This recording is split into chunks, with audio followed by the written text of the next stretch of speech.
سلیمان علیہ الصلاۃ والسلام نے ملکہ سبا کے پاس خط بھیجا تو اس کا مضمون کیا تھا؟ انہو من سلیمان، یہ سلیمان کی طرف سے ہے، وانہو بسم اللہ الرحمن الرحیم، اللہ کے نام سے جو بڑا مہربان اور نہایت رحم کرنے والا ہے۔ اللہ تعلو علیہ، سرکشی مت کرو، واتونی مسلمین، بندے بن کے چلے آؤ۔ تو ملکہ سبا نے پہلا کام عقل مندی کا کیا کیا کہ خود سے فیصلہ کرنے کے بجائے اپنی قوم سے مشورہ۔ جو بھی عقل مند آدمی ہوگا وہ مشورے سے کام کرے گا، چلائے گا اپنی، مگر مشورہ سب سے لے گا۔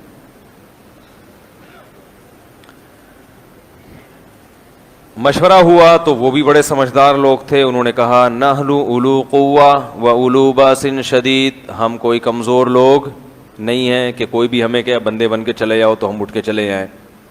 ایسا نہیں ہوتا، ایسا نہیں ہوتا، کہیں بھی دنیا میں ایسا نہیں ہوا کہ کوئی بھی آپ کو بولے آ جاؤ تو آپ چلے جاؤ۔ بھائی کیوں بھائی؟ والامر الیک، لیکن جیسا آپ کا فیصلہ ہو ہم ویسا کریں گے۔ کیسے زبردست لوگ تھے، آپ اندازہ لگاؤ کہ لڑائی کی بات ہے، حکم دو لڑیں گے، اب باقی لڑنا ہے یا نہیں ہے یہ آپ کا کام ہے، ہم بہرحال لڑنے کے لیے تیار ہیں۔ یہ کسی ملک کی جو کامیاب جو اچھی فوج ہوتی ہے نا، اس کی یہ علامت ہوتی ہے۔ بھائی وہ کہے کہ آپ بتاؤ کہاں لڑنا ہے، کس کو کوٹنا ہے، کس کو پیٹنا ہے، باقی لڑنا ہے نہیں، یہ آپ کا کام ہے، ہمیں یہ بتاؤ کہ کب لڑنا ہے۔ تو یہ طاقتور ہونے کی علامت۔ اور اگر وہ یہ پوچھے کہ دیکھو لڑائی، فوج خود کہہ کے دیکھیں لڑائی بڑھائی اچھا کام نہیں ہے، ٹھیک ہے نا، لڑنا اچھا کام نہیں ہے، ابھی تو لڑے تھے، ابھی پھر لڑوا رہے ہو، مروا رہے ہو، پانی وانی کی بات کرتے ہو، دل جلانے کی بات کرتے ہو، 6 مہینے سے منہ نہیں دھویا تم نہانے کی بات کرتے ہو۔ تو انہوں نے کہا کہ ہم کمزور لوگ نہیں ہیں، واقعی بڑی طاقتور قوم تھی، حکومت تھی، ریاست تھی، اور عورت کی بادشاہت تھی اس پہ۔ تو وہ اتنی سمجھدار عورت تھی کہ اس نے کہا کہ نہ تو یہ کرنا ہے کہ لڑیں گے اور نہ یہ کہ نہیں لڑیں گے، پہلے ہم یہ دیکھیں گے کہ اس نے جو اللہ کا نام استعمال کیا اور اس میں اشارہ کر دیا کہ میں تمہیں اللہ کے دین کی طرف بلا رہا ہوں، یعنی اس نے بزبان حال یہ کہہ دیا ہے کہ میری یہ لڑائی حکومت کے لیے یا پیسوں کے لیے، دولت کے لیے نہیں ہے، توحید پرست ہوں، اللہ کا نام لیوا ہوں، تو اللہ کے نام کو دنیا میں غالب کرنا چاہتا ہوں۔ تو اس کو ٹیسٹ کر کے دیکھتے ہیں۔ اس وقت تک کوئی، اس سے پہلے جو انبیاء گزرے تھے کسی نے بھی ختم نبوت کا دعویٰ نہیں کیا تھا، اس لیے تحقیق ہوتی تھی بھئی جس نے دعویٰ کیا ہے وہ سچا ہے یا جھوٹا ہے۔ تو اس نے کیا کیا کہ ملکہ سبا نے کہا کہ ابھی چیک کر کے دیکھتے ہیں، اس کو ٹیسٹ کرتے ہیں کیسا بندہ ہے، میں اس کو تحفے دوں گی، گفٹ ایسے جو اس نے کبھی دیکھے بھی نہیں ہوں گے، کیونکہ ہم بڑے پاورفل لوگ ہیں۔ اگر یہ لالچی نکلا تو یہ ان گفٹ اور ان تحفوں کو دیکھ کر متاثر ہو جائے گا، اور یہ یا تو یہ کہے گا کہ بھئی آئندہ بھی اس طرح کے، جیسے وہ جج صاحب نے کہا تھا نا بھئی اس طرح کے 5-5 ہزار کے نوٹ کے جو ثبوت تم نے پیش کیے ہیں، ایسے 2-4 ثبوت اور چاہیے۔ ارے وہ ایک وکیل نے جج سے کہا کہ میرے موکل کا جو دلائل ہیں وہ قانون کی یہ کتاب ہے، اس کے صفحہ نمبر 345 پر ہیں۔ جج نے جب وہ کتاب کھولی تو 345 پہ 5000 کا نوٹ پڑا ہوا تھا۔ جج نے کہا ایسے 3 ثبوت اور چاہیے، ٹھیک ہے نا۔ تو ملکہ سبا نے کہا جب پیسے دیں گے تو اس کو، اگر یہ اللہ کا نبی نہ ہوا، باطل ہوا، تو یہ متاثر ہو جائے گا، پھر ہمارے لیے اس سے لڑنا حماقت ہے۔ کیوں؟ ان الملوک اذا دخلوا قریۃ، لڑائی میں جلد بازی مت کرو، اس لیے کہ بادشاہ لوگ جب کسی بستی میں داخل ہوتے ہیں، اگر فتح ہو جائے تو جعلوا اعزت اہلھا اذلہ، قوم کے عزت دار لوگوں کو ذلیل کر دیتے ہیں۔ جتنی عزت ہماری ہے نا، سب سے زیادہ ہم ہی ذلیل ہوں گے، جو پہلے سے کمتر ہے ان کو کچھ نہیں ہوگا، عزت دار کیا ہو جاتے ہیں، ذلیل. بھائی ذلت اسی کی ہوتی ہے نا جس کی پہلے سے عزت بھی ہو. وہ ایک آدمی گیا نا محلے میں, کہنے لگا یار تیرے بھائی کی آج بڑی شکر ہے, تیرے بھائی کی عزت نہیں ہے. اس نے کہا کیوں بھائی, یہ کون سے شکر کی بات؟ کہتے عزت ہوتی تو آج بڑا ذلیل ہو جاتا میں. کچھ ایسا کام مجھ سے ہو گیا ہے, یہ تو شکر ہے پہلے سے عزت نہیں ہے. تو کتنی ذہین ملکہ تھی, کہنے لگی کہ لڑائی میں اگر شکست بھی ہو, شکست کا آپشن بھی ذہن میں رہنا چاہیے. شکست ہو گئی تو سب سے زیادہ ذلیل کون ہوں گے؟ جن کی سب سے زیادہ عزت ہے. وَإِنِّي مُرْسِلَةٌ إِلَيْهِمْ بِهَدِيَّةٍ, مجھے ذرا چیک کرنے دو, میں ہدیے تحفے دے کے بھیجتی ہوں, دیکھتی ہوں جواب کیا آتا ہے, ریٹرن کیا آتا ہے, وہاں سے کیا رپلائی آتا ہے. اگر رپلائی آیا کہ ہاں اب نرم ہو گیا تھوڑا سا, اب اللہ کا نام, اب بسم اللہ نہیں لکھی اگلے خط میں, تھوڑے سے لبرل ہو گئے ہیں, ٹھیک ہے نا, اب کیا ہو گئے تھوڑے سے لبرل, کہ ہاں اگر اسلام قبول کر لو تو بہت اچھی بات ہے, باقی یہ کہ ویسے بھی ٹھیک ہی ہے, ہر ایک کا اپنا اپنا مذہب ہوتا ہے, اپنا دین ہوتا ہے, اپنی پرمپرا, اپنی روایات ہوتی ہیں. تو جواب سے مجھے اندازہ ہوگا کہ یہ اپنے موقف پر کتنا مضبوط ہیں. اس نے تحفے دے کے بھیجے. فلما جاء سلیمان, جب یہ تحفے سلیمان علیہ السلام کے پاس آئے, قال اتمدوننی بمال, پیسوں سے میری مدد کرنا چاہتے ہو؟ قاصد سے بولا ارجع الیہم, واپس. ٹھیک ہے, میں کیا بات کر رہا ہوں, میں کہہ رہا ہوں اللہ کا نام لے رہا ہوں کہ وہ رحمان ہے, رحیم ہے, انسان بن کے چلے آؤ, یہ تم پیسے بھیج رہے ہو. فما آتانی اللہ خیر مما آتاکم, ملکہ سے کہنا کہ اللہ نے مجھے جو وسائل دیے ہیں وہ تم نے کبھی خواب میں بھی نہیں دیکھے. اور کہا کہ یہ پہلا اور آخری خط تھا. فلنأتینہم بجنود, میں ایک ایسا لشکر لے کے آ رہا ہوں, لا قبل لہم بہا, یہ اس کے سامنے ٹھہر نہیں سکیں گے. وَلَنُخْرِجَنَّهُمْ مِنْهَا أَذِلَّةً, سب کو ان کے ملک سے ذلیل کر کے نکال دیں گے. وَهُمْ صَاغِرُونَ, سارے ذلیل ہو چکے ہوں گے. تمیز کی بات سمجھ میں کیا انداز ہے نا.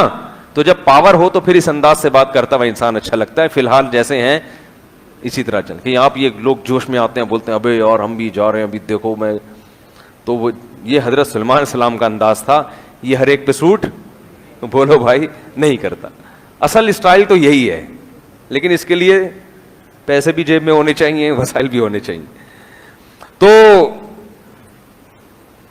ارجع الیہم, جاؤ بولو یہ پیسوں کی لالچ کسی اور کو دینا, یہ تو ہمارے پاس بہت ہے, ہم موقفی جنگ لڑ رہے ہیں, موقف ہے ہمارا.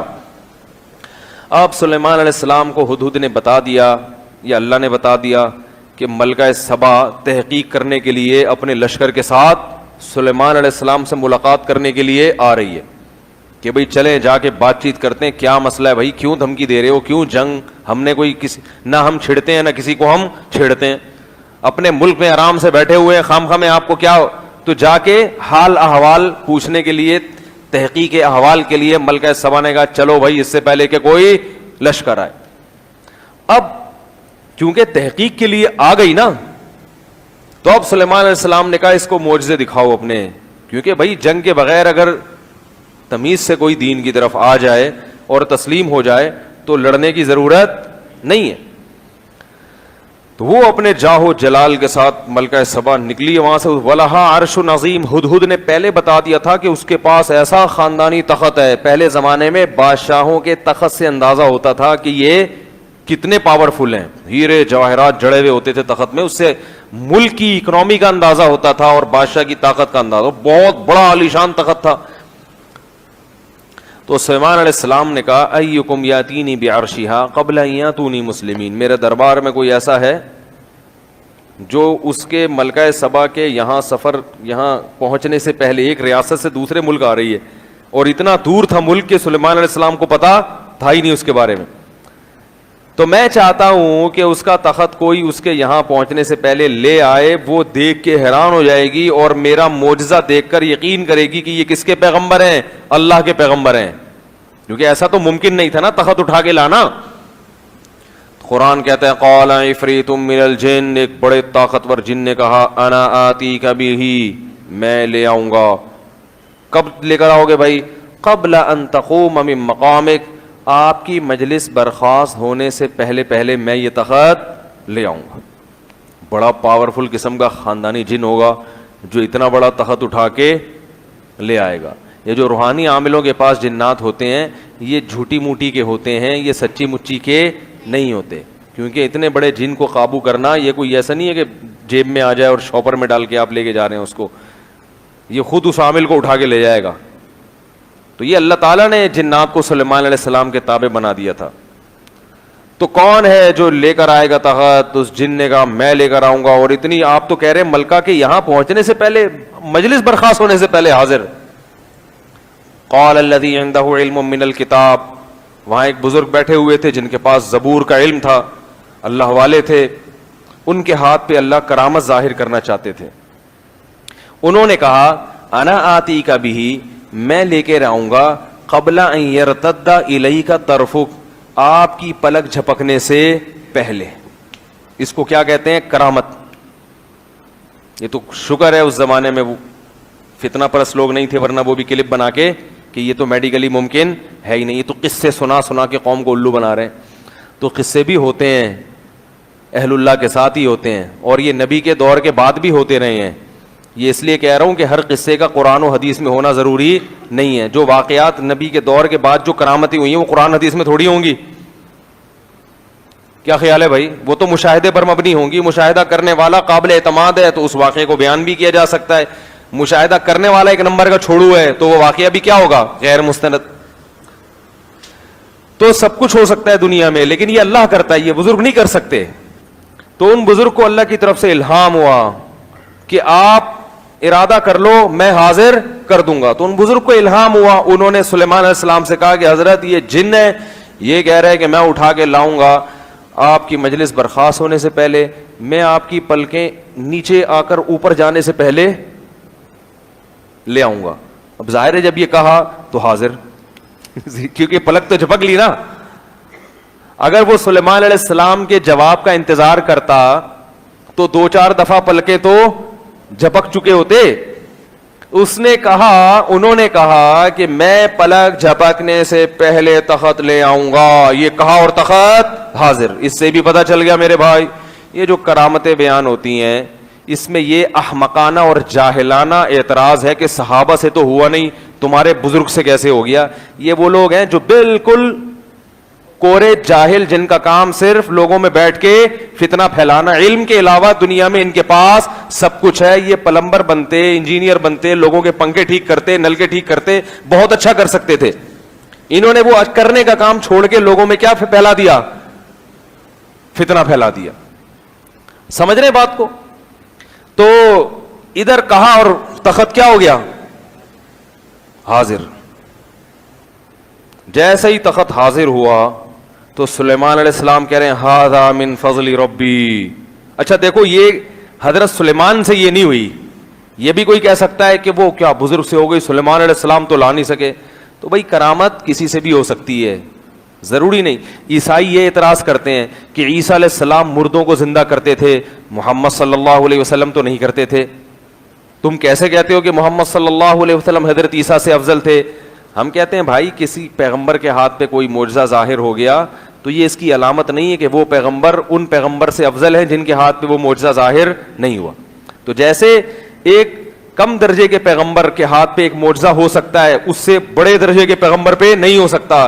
تو ایسے ہی ایک چیز ایک امتی کے ہاتھ پہ ہو سکتی ہے, ضروری نہیں کہ وہ پیغمبر کے ہاتھ پہ بھی ہو, یا وہ اس امتی سے زیادہ افضل امتی کے ہاتھ پہ بھی ہو. یہ ضروری نہیں ہے. کم درجے کے بزرگ پہ کرامت ہو سکتی ہے, اس سے بڑے بزرگ کے ہاتھ پہ وہ کرامت نہیں ہو سکتی. یہ عین ممکن ہے, ہوتا رہا یہ. تو وہ سلیمان علیہ السلام نے کیا کہا, سلیمان علیہ السلام کے ہاتھ پہ یہ معجزہ نہیں ہوا, ان کے امتی کے ہاتھ پہ ہو گیا. لیکن سلیمان علیہ السلام کیا کہہ رہے ہیں, ھذا من فضل ربی, یہ کس کا فضل ہے؟ میرے رب کا. اس میں بتا دیا کہ یہ اس بزرگ نے نہیں کیا, یہ کیا کس نے؟ اللہ نے. اور یہ میری امتیوں میں ایسے ایسے لوگ اللہ نے پیدا کیے, نیک لوگ, کہ ان کے ہاتھ پہ ایسی چیزیں ظاہر کر دیتا ہے. تو یہ اصل میں کس کا پر فضل ہے؟ میرے پہ فضل ہے. کسی پیغمبر کے امتی میں اگر بڑے لوگ پیدا ہوں تو یہ پیغمبر کے لیے فضیلت کی بات ہے نا. بھائی قیامت کے دن سارے پیغمبر اپنے اصحاب کے ساتھ آئیں گے, میرے یہ لوگ ہیں, میرے یہ لوگ ہیں. ہمارے نبی کس کے ساتھ آئیں گے؟ ابو بکر و عمر کے ساتھ.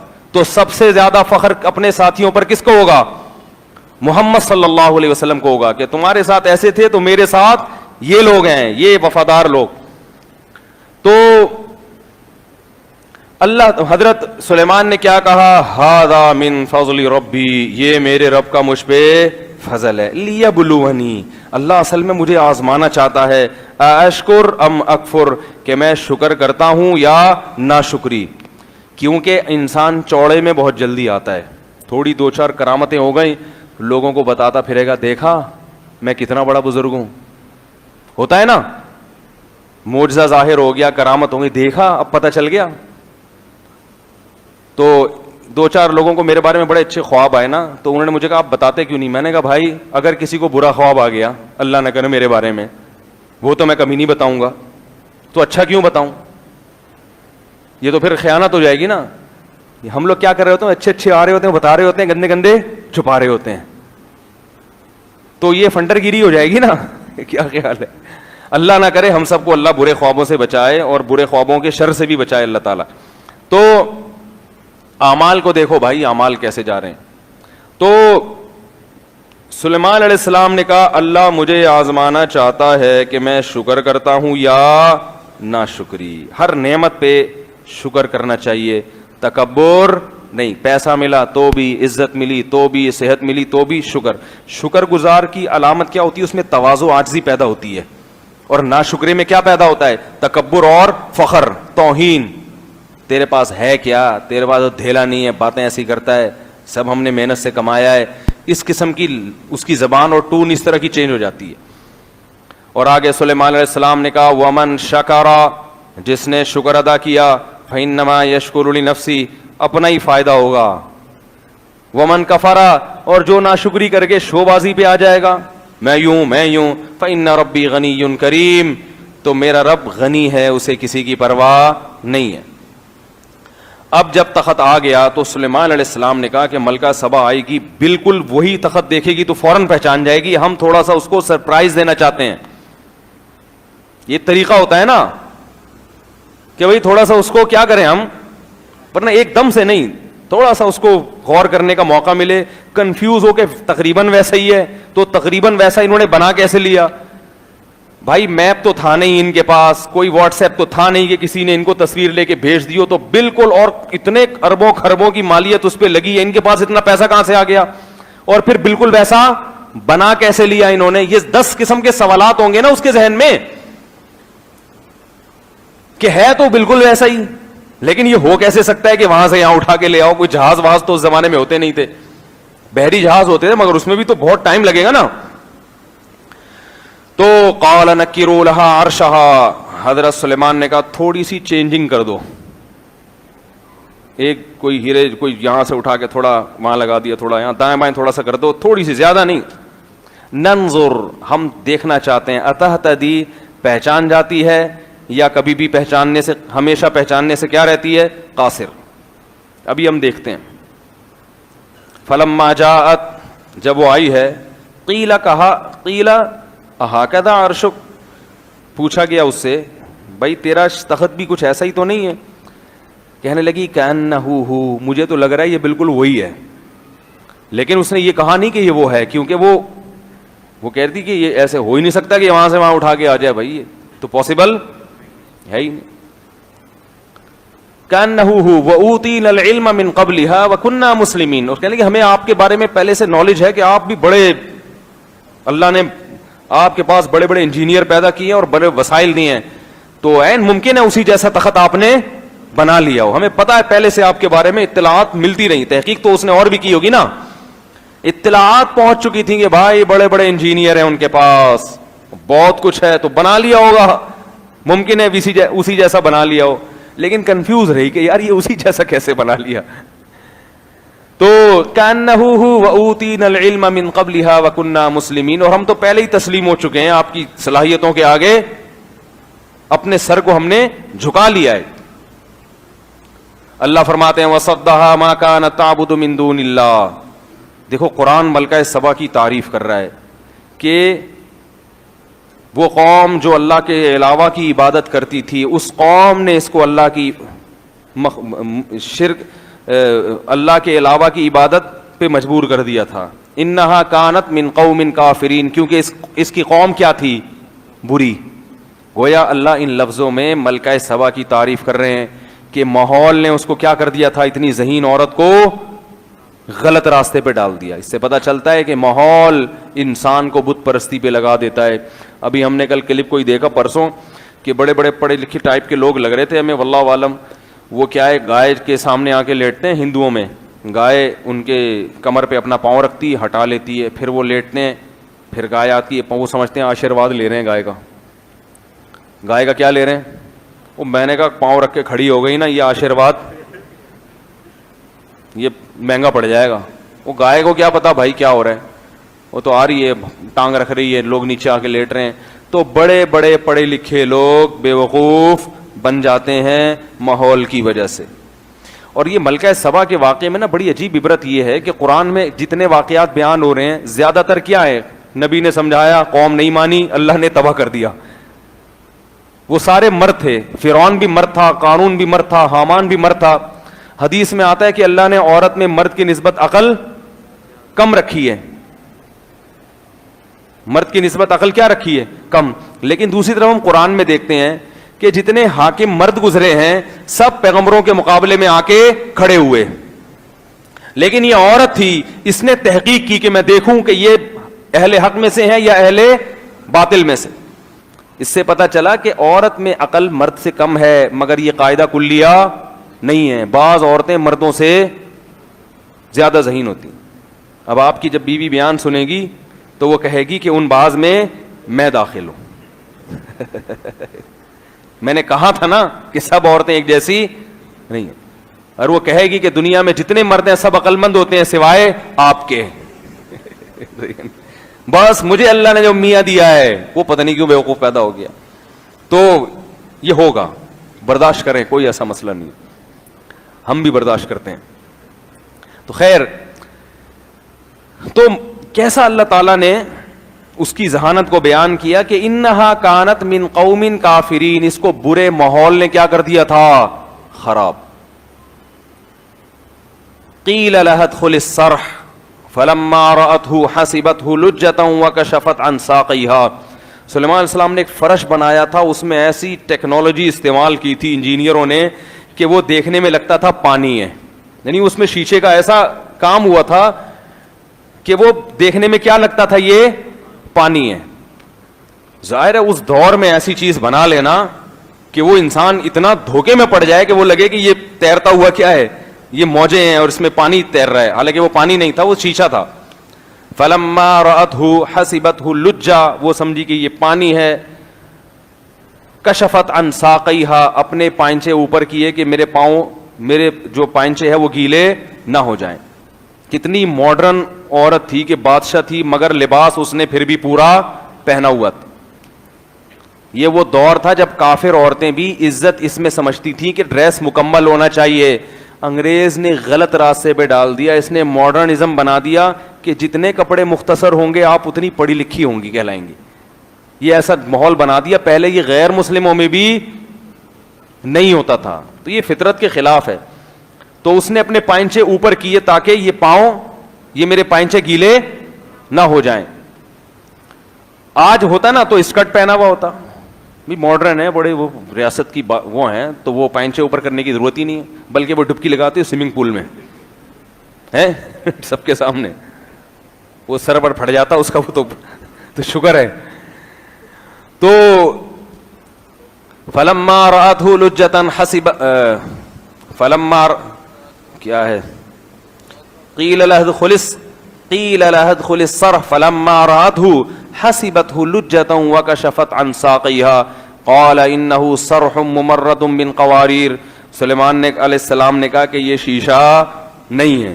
تو اس نے کہا ربی انی ظلمت نفسی، اے اللہ میں نے اپنی جان پر آج تک بڑا، یہ ایک دم متاثر ہونے کہ پہلے وہ تخت اپنا اس کو یقین نہیں آ رہا تھا، اس کو اب یہ بھی یقین آ گیا کہ جو یہ کر سکتا ہے بھائی وہ تخت بھی پھر میرا ہی ہے. وہ تخت کس کا ہے؟ یہ تو پتہ نہیں کیا کیا کمالات دکھا رہے ہیں بھائی. تو یہ اللہ کا پیغمبر ہی ہو سکتا ہے. ورنہ یہ عام آدمی کا کام نہیں ہے. ہم سے زیادہ کون ٹیکنالوجی میں آگے ہوگا؟ ملکہ سبا کا یہ خیال تھا. فوراً کہنے لگی ربی انی ظلمت نفسی، اے اللہ میں نے اپنی جان پر آج تک بہت ظلم کیا ہے، شرک میں مبتلا رہی. اسلمت مع سلیمان، میں سلیمان کے ساتھ اسلام میں داخل ہوتی ہوں اور اپنے آپ کو سپرد کرتی ہوں للہ رب العالمین، اس اللہ کے لیے جو تمام جہانوں کا پالنے والا ہے. تو جہاں قرآن میں ایسی قوموں کے واقعات ہیں جن کو تباہ کیا، جن میں عقل نہیں تھی، پیغمبروں سے لڑتے رہے، ان غریبوں کو دور کر دو، ان یوں کر دو، ہیں اے شعیب تجھے تیری نماز یہ حکم دیتی ہے کہ تو ہم کو نصیحتیں کر، اور قارون کو سمجھایا. تو جہاں ایسے واقعات ہیں وہاں ایسی قوموں کے واقعات بھی ہیں جو ایمان لائیں، انہوں نے خود تحقیق کی اور چند باتوں میں ان کو اندازہ ہو گیا کہ یہ اللہ کے سچے پیغمبر ہیں. ملکہ سبا نے بھی حکومت چھوڑی ہے، اس کو بھی قربانی دینی پڑی ہے، فرعون کو بھی قربانی دینی پڑ رہی تھی، مگر فرعون نے ملکہ سبا سے زیادہ معجزے دیکھے ہیں. لاٹھی کا سانپ بننا، جادوگروں کا کٹ جانا، گردن کٹا دینا مگر موسیٰ کا دامن نہ چھوڑنا، یہ سارے معجزے، مینڈکوں کا عذاب، خون کا عذاب، بار بار دیکھ دیکھ کے دل ایسا سخت ہو گیا کہ آخر دم تک ہلنے کے لیے تیار نہیں ہوں. اور آخر میں اللہ نے سب سے بڑا معجزہ دکھایا فرعون کو کہ دیکھو بنی اسرائیل کے لیے میں نے پانی کو 2 حصوں میں تقسیم کر دیا. اس وقت تو سمجھ آ جانا چاہیے بھائی یہ پانی کیسے 2 حصوں میں ہو رہا ہے، یہ تو ان کے لیے ہو رہا ہے، مگر آخر دم تک اس کی سمجھ میں نہیں آیا.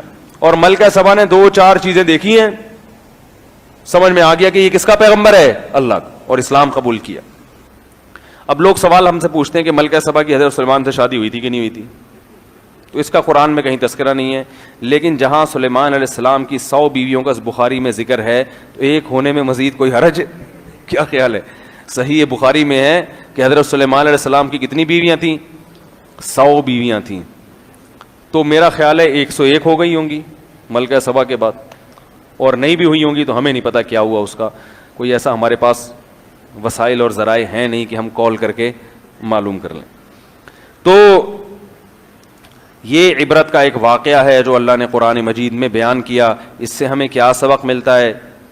کہ پہلا سبق تو یہ ملتا ہے کہ جو حدیث میں آتا ہے کہ اللہ نے مردوں کو عقل عورت سے زیادہ دی ہے، اصول یہی ہے، لیکن بعض عورتوں کو اللہ نے عقل مردوں سے، بعض، جن میں ایک ملکہ سبا تھی، جن میں حضرت عائشہ رضی اللہ تعالیٰ عنہ ہیں، جن میں حضرت آسیہ فرعون کی بیوی ہیں، جن میں حضرت مریم ہیں.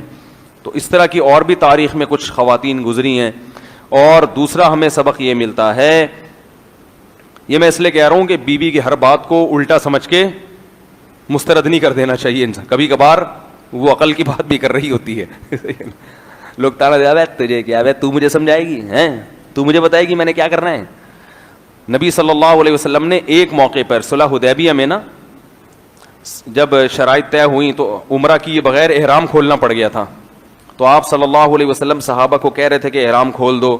صحابہ مان نہیں رہے تھے کہ بھئی ہم کیسے احرام کھول دیں، حج کیا، عمرہ کیا نہیں اور ہم سر مڈا لیں احرام کھول دیں. تو آپ نے اپنی زوجہ سے مشورہ کیا، غالباً حضرت صفیہ تھیں، تو انہوں نے فرمایا کہ آپ لوگوں کو بتائیں نہیں، آپ خود اپنا سر منڈوا لیں، بتائیں نہیں، عمل کر کے دکھا دیں تو لوگ خود بخود کرنا شروع کر دیں گے. تو آپ نے ایسا ہی کیا، احرام سے باہر آ گئے. جب صحابہ نے دیکھا یار نبی نے جب احرام کھول دیا تو ہم کیا نبی سے آگے ہیں کیا؟ کیونکہ احرام کھولنا ایسے ہے جیسے نماز کو درمیان میں توڑ دینا، سمجھ رہے ہیں نا؟ تو جیسے نماز کو مکمل کیے بغیر توڑ دینا، ایک نماز کے ساتھ ایک قسم کی جو ہے نا وہ ایک شاعر اللہ کے منافی ہے. تو ایسے ہی احرام کو درمیان میں کھول دینا، یہ بھی شریعت میں اس کی اجازت نہیں ہے. لیکن جہاں اللہ کا حکم ہے وہاں تو پورا کرنا ہے نا. تو نبی صلی اللہ علیہ وسلم صحابہ سے کہہ رہے ہیں، وہ مان نہیں رہے. تو آپ نے اپنی زوجہ سے مشورہ کیا، انہوں نے کہا یا رسول اللہ آپ کہیں نہیں، عمل کر کے دکھائیں. جب آپ عمل کریں گے تو صحابہ وہ سب کر لیں گے. تو ایک تو یہ ملا. دوسری بات یہ ملی کہ دیکھو جو حق کا متلاشی ہوتا ہے نا وہ خود تحقیق کرتا ہے کہ حق مجھے کہاں سے ملے گا، خود تحقیق کرتا ہے اور اللہ اسے حق تک پہنچا دیتے ہیں. یہ جو لوگ باطل کی طرف جا رہے ہوتے ہیں اور ہم کہتے ہیں ہم نے تحقیق بہت کی ہے، انہوں نے آدھی تحقیق کی ہوتی ہے، پوری نہیں کی ہوتی. پوری تحقیق کریں گے تو اللہ تعالیٰ کا وعدہ ہے وَالَّذِينَ جَاهَدُوا فِينَا لَنَهْدِيَنَّهُمْ سُبُلَنَا، جو ہمارے راستے میں کوشش کرتے ہیں ہم ان کے لیے اپنے راستے کھول دیتے ہیں, ان کو راستوں کی طرف رہنمائی کر دیتے ہیں ہم. تو یہ بھی ہمیں اس واقعے سے سبق ملتا ہے. اور ایک سبق یہ بھی ملتا ہے کہ اللہ نے بنی اسرائیل کو کتنا نوازا تھا. سلیمان علیہ السلام کو بھیجا کیسے پیغمبر, انہوں نے اپنے پیغمبروں کی قدر نہیں کی. ہماری اس امت میں تو کوئی, ہمارے نبی صلی اللہ علیہ وسلم کو تو اللہ نے ایسی حکومت نہیں دی, بلکہ مکہ فتح ہوا اور اللہ نے اپنے نبی کو اٹھا لیا اور باقی کام امت کے ذمے لگا دیا. تو صحابہ کرام کو بھی ایسے معجزے نہیں دیے. کیسی محنت کی ہے صحابہ کرام نے, قربانیاں دی ہیں, پوری دنیا میں دین کو غالب کر کے چھوڑا انہوں نے. تو یہ محنتوں سے اور ان کے اخلاص سے اللہ نے اب ہمیں پکی پکائی روٹی مل گئی ہے. تو ہماری اب ذمہ داری ہے کہ ہم دین کی تبلیغ کریں, دین کو پھیلانے کی